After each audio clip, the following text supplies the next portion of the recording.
말씀의 제목은 How should we live?입니다. How should we live? 이 말씀의 제목을 가지고 우리 하나님 말씀 잠시 나누도록 하겠습니다. How should we live? 어떻게 살아야 하는가? 시대적 흐름 속에서 세상은 우리에게 여러 가지 모양으로 답을 내려주고 있습니다.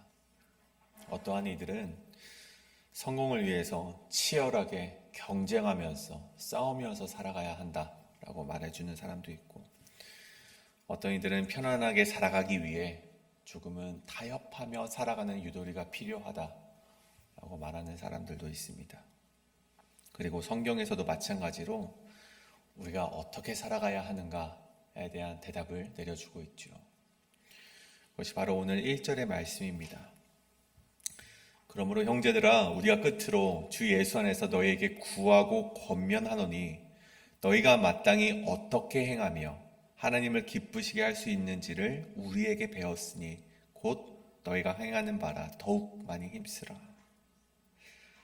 이미 그들이 잘 행하고 있음에도 불구하고 더욱 많이 힘쓰라라고 권면을 합니다. 여기서 볼 수 있는 사도 바울의 이 말씀의 뜻이 있다면, 신앙이라는 것은 여기까지 하면 되겠지 하며 안주하는 모습이라기보다는 날마다 계속되고 날마다 지속되고 더 깊어져야 하는 여정임을 강조하는 바울의 말씀인 것입니다.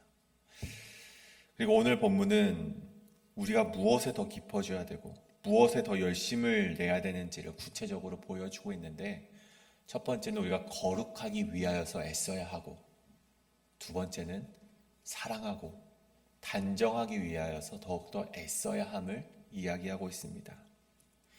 그리고 이 두 가지는 단순히 권고가 아니라 하나님의 뜻이니 반드시 지켜야만 한다라고 우리에게 말해주고 있다는 것입니다. 그래서 오늘 이 새벽에는 이 말씀을 통해서 하나님을 기쁘시게 하는 삶이 구체적으로 무엇을 의미하는지, 그리고 그것이 우리 일상 속에서 어떻게 살아내야만 하는지를 함께 살펴볼 때 우리 역시 그렇게 살아가시는 저와 여러분 되시길 간절히 소원합니다. 그다음에 오늘 첫 번째는 무엇인가? 바로 거룩함을 따라 살아가야 합니다입니다. 거룩함을 따라 살아가야 합니다. 사도 바울은 3절에서 마땅히 너희가 어떻게 행하여야 하는가 1절에서 말했던 것에 대한 대답을 내놓습니다. 첫 번째는 하나님의 뜻은 이것이니 너희의 거룩함이라 라고 말을 하고 있죠. 여기서 뜻은, 여기서 하나님의 뜻은 할 때 뜻은 앞서 말씀드렸듯 단순히 바람이나 어떠한 권고사항이 아니라 반드시 이루어져야만 하는 계획을 말할 때 사용하는 단어, 그 뜻이 사용이 되었습니다. 다시 말해서 이 거룩은 해도 되고, 왜 거룩을 이루면 좋은 것이고, 만약에 못하더라도 격려하면서 어느 수준까지 이루면 된다, 그 수준이 아니라 그리스도인이라면 반드시 따라가야만 하는 신앙의 자세를 가리키는 이 거룩성이라는 것입니다. 여러분, 데살로니가 교회를 보십시오. 이 신앙적으로는 칭찬받을 만한 공동체였습니다. 그런데 그럼에도 불구하고 바울은 계속해서 이 거룩성에 대해서, 이 거룩에 대해서 끊임없이 강조하고 있음을 오늘 말씀을 통해서 보게 되는 것입니다. 그 이유가 무엇인가? 왜 잘하고 있는데 왜 계속해서 거룩에 대해서 이야기를 하고 있는가? 그 이유를 살펴보면 이 데살로니가 지역의 그 지역적 특성 때문에 그랬습니다. 이 고린도와 마찬가지로 데살로니가 역시 이 항구 지역이었죠. 그래서 이 무역과 상업이 발달했고 로마 군대의 주요 거점이기도 했습니다.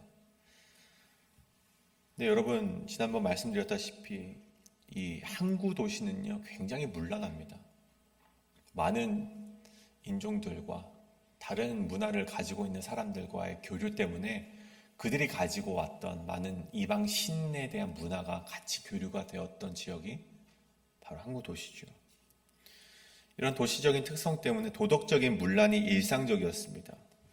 로마 제국의 이방 종교와 황배 숭배가 뒤섞여 있었고, 그들이 만들어 놓은 신전 안에는요 성적인 타락과 문란이 아주 팽배했습니다.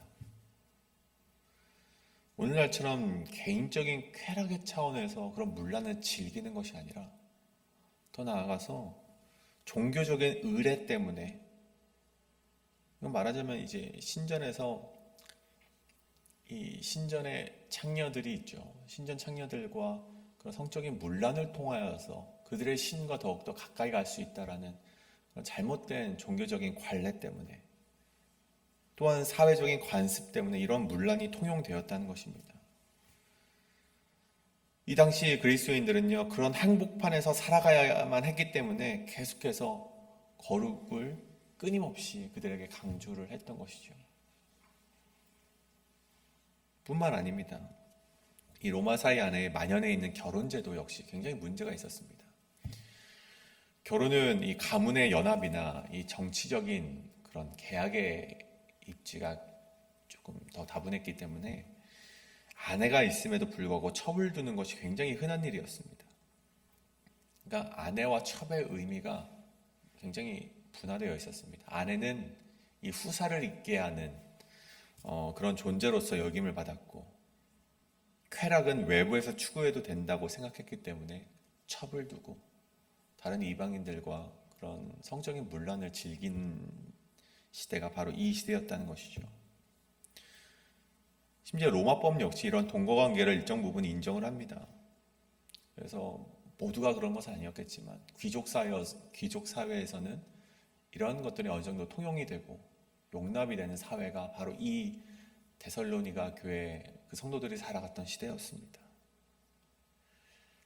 이러한 풍토 속에서 오늘 말씀, 성적인 순결을 지키고 아내를 존귀함으로 대하라라는 가르침을 따르는 것은요, 단순히 윤리적으로 너희가 그렇게 살기를 바란다라는 뜻이기보다는 세상 문화와 정면으로 맞서는 도전과 같은 말씀이었다는 것입니다. 4절을 보십시오.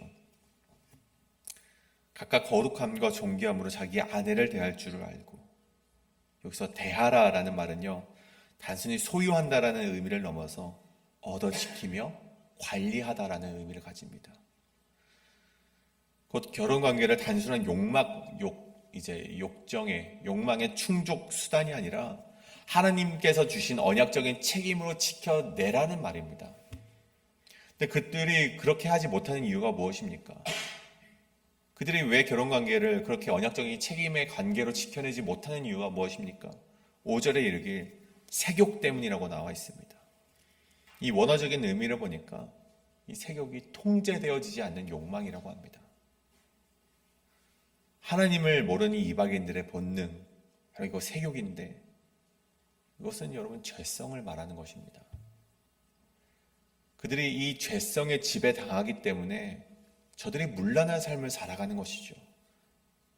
그리고 결국 이것은 6절과 연결이 됐는데, 이 일의 분수를 넘어서 형제를 해하지 말라. 분수를 넘다. 휘파르 바이네인. 이것은 선을 넘어서 남의 것을 탐한다라는 뜻을 가지고 있더라고요. 그러니까 이 죄성, 이 문란함, 이 세욕은요, 그런 죄성이 개인의 방탕함으로 끝나는 것이 아니라 결국 공동체를 파괴하게 될 것이라는 의미를 가진다는 것입니다. 즉 성적인 문란이 나뿐만이 아니라 공동체를 무너지게 하는 치명적인 죄악임을 보여주고 있는 것이죠. 그래서 하나님께서는 이거 모든 것을 신원하실 것이라고 오늘 표현을 하고 있습니다. 신원하다는 것이 무엇입니까? 하나님께서 이것을 기억하시고 죄를 심판하시겠다는 말씀인데, 세상의 법으로는 문제 없다 할지라도 하나님께서는 반드시 심판하시겠다라는 말씀이 그런 무서운 말씀이 되는 것입니다. 결국 이런 문란에 대해서 끊임없이 이야기하며 7절에서 바울이 다시금 말하는 것이 무엇입니까? 하나님은 너희를 거룩하게 하시기 위해서 불렀다라는 것입니다. 사랑하는 여러분, 오늘날 우리 시대 역시 이 데살로니가와 다르지 않습니다. 세상은 이 성적인 욕망, 이 세욕을 자유라는 이름으로 포장하고 있죠. 근데 성경에서는요, 그것을 분명하게 말합니다. 그것은 자유가 아니라 그 길은 하나님을 모르는 이방인의 길이라고 말을 하고 있습니다. 여러분, 성도의 삶은 다른 것이 없습니다. 거룩함으로 증명되어야만 합니다. 그것은 세상의 즐거움을 거부하는 고통이 아니라 하나님 앞에서 온전한 기쁨을 누리기 위한 길임을 반드시 기억해야만 합니다. 그래서 우리는 어떻게 살아가야 하는가? 오늘 데살로니가 교회를 통해서 말씀하시는 것은 문란이 아니라, 통제되어지지 않는 욕망으로 살아가는 것이 아니라 하나님께서 기억하시고 계시다는 것을 반드시 깨닫고 심판하실 것을 두려워하며 하나님을 닮아가는 거룩한 삶을 살아가야 한다는 것이 우리의 존재의 이유임을 꼭 기억하시는 저와 여러분 되시길 간절히 소원합니다. 이것이 첫 번째, 거룩함을 따라 살아가야 한다입니다. 그럼 두 번째는 무엇인가? 이 사랑과 단정함으로 살아가야 한다입니다. 사랑과 단정함으로 살아가라. 바울은 앞서 이 거룩에 대해서 이야기를 했습니다. 그리고 이 거룩함이라는 것은 반드시 열매가 맺혀지게 되어 있죠. 오늘 말씀에서 보여주는 이 거룩의 열매는 바로 사랑과 단정함이라는 열매였습니다. 바울은 9절에서 먼저 형제의 사랑에 관하여서는 너희에게 쓸 것이 없다라고 말을 합니다. 그도 그럴 것이 이 데살로니가 성도들은요, 이 마게도니아 전체 지역 가운데 사랑의 모범을 보이고 있었습니다. 여기서 형제 사랑이라는 헬러 단어는 이 필라델피아라는 단어가 사용이 되었죠. 조건 없는 희생적인 하나님의 사랑, 그런 본질적인 사랑, 그것이 바로 이 아가페적인 사랑인데, 그것과는 조금 다른 의미를 가진 이 필라델피아는 이 형제 간의 사랑을 말합니다. 즉, 형제 간의 사랑이란 이 성도들 사이에서 또 믿음으로 주 안에서 하나가 된 형제자매가 되었던 그 성도들과의 사랑의 관계를 말하는 것이 바로 오늘 성경이 말하는 그 사랑의 모습인 것이죠. 서로의 짐을 지고 가진 것을 나누고 가난한 자를 돌보는 이 필라델피아, 이것이 데살로니가 교회가 가졌던 사랑의 모습인 것입니다. 바울은 여기에서 머물지 말고 더욱 그렇게 행하라라고 권면을 하고 있습니다. 이 행하라라는 의미는 우리 분명하죠. 이 사랑이 거기서 멈추지 말고 계속해서 확장되어 가야만 한다라는 것을 말하고 있습니다. 이것이 거룩성을 갖춘 그리스도인들이 보여주는 첫 번째 열매, 이 필라델피아, 형제 간의 사랑을 말하는 것입니다. 그렇다면 이 거룩성의 두 번째 열매는 무엇인가? 바로 단정함에 있었습니다. 11절의 말씀이죠. 또 너희에게 명한 것 같이 조용히 자기 일을 하고 너희 손으로 일하기를 힘쓰라. 근데 오늘 바울이 왜 너희가 조용히 자기 일을 하고 너희 손으로 일하기를 힘쓰라라고 말했는가? 우리가 이 상황을 좀 살펴봐야 되는데, 이 데살로니가 전서는 이 바울의 이 선교 여행 때 기록이 된 것인데, 일반적으로 이 주후 50년, 이 50년에서 51년경에 쓰여진 것으로 추정을 하고 있습니다. 그렇기 때문에 이 신약 성경 중에서도 가장 빠르게, 이 복음서보다도 가장 먼저 쓰여진 성경으로 우리가 보고 있는 것이죠. 그렇기 때문에 이 성경 안에서는요, 데살로니가 전서 안에서는요, 예수님께서 다시 오시겠다라는 약속이 강하게 담겨 있는, 강하게 그 약속을 믿고 있는 그런 문체가 바로 이 데살로니가 이 전서에 기록이 되어 있습니다. 그렇기 때문에 종말이 곧 온다고 믿고 일상적인 노동을 포기하고 있었던 사람들이 있었다라는 것이 오늘 이 데살로니가 전서의 말씀인 것이죠. 일을 하지 않고, 하나님께서 예수 그리스도께서 다시 오실 텐데 우리가 지금 그것이 중요한 것이 아니다. 더욱더 기도와 말씀에 더 증진하면서 지금 일할 때가 아니다라고 생각했던 사람들이 너무나도 많았다는 것이죠. 그렇기 때문에 그러한 상황에서 바울이 단호하게 말을 합니다. 신앙은 게으름의 핑계가 될 수 없으며 성도는 성실하게 일을 해서 자신의 삶을 유지해야만 한다는 것입니다.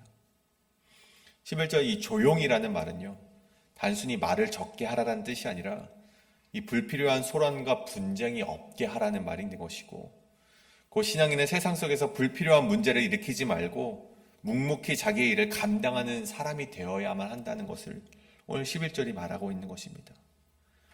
또한 이어서 11절에 12절의 말씀도 마찬가지죠. 이는 외인에 대하여 단정히 행하고 또한 아무 궁핍함이 없게 하려 함이라. 이 말씀은요, 외인에게조차 그런 성실하고 단정한 모습으로 비춰져야 함을 강조하는 것인데, 여러분 이건 왜 그렇습니까? 여러분 복음이라는 것은 수백만이 말로 전하는 것보다 성실과 단정함이 복음을 더욱더 강하게 전할 수 있는 통로가 되기 때문에 우리로 하여금 성실과 단정함을 이루라라는 하나님의 말씀이 되는 것입니다. 여러분 신앙의 삶은요, 교회 안에서만 평가받는 것이 아닙니다.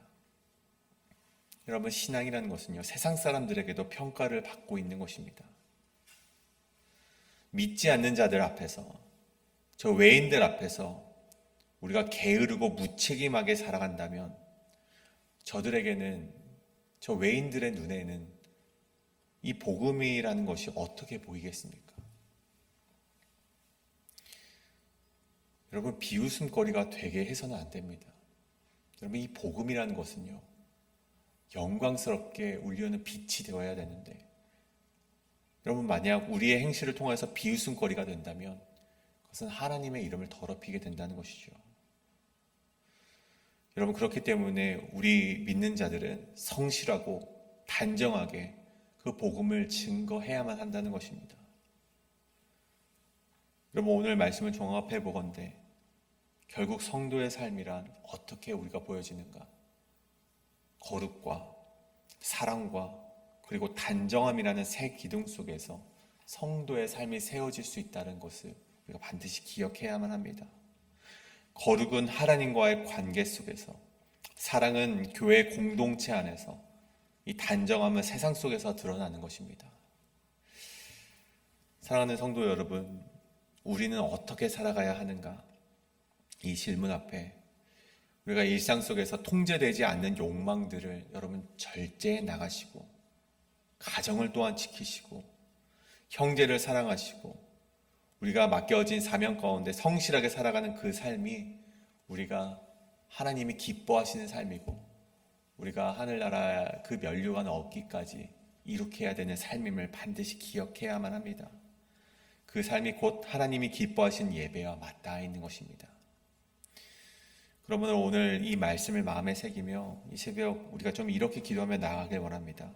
주님, 나의 삶을 거룩하게 하시고 내 안에 사랑과 단정함으로 하나님을 기쁘시게 하며 살아갈 수 있는 성도가 되게 하여 주시옵소서. 이렇게 우리가 결단하면서 나아가실 때 우리의 삶이 더욱더 거룩을 향해 나아가시고 우리의 모습이 사랑과 단정함으로 복음을 증거할 수 있는 그런 삶이 되어서 하나님을 기쁘시게 하는 그런 성도가 되게 하여 주시옵소서라고 이 시간 함께 통성으로 기도하며 나아가도록 하겠습니다. 기도합니다.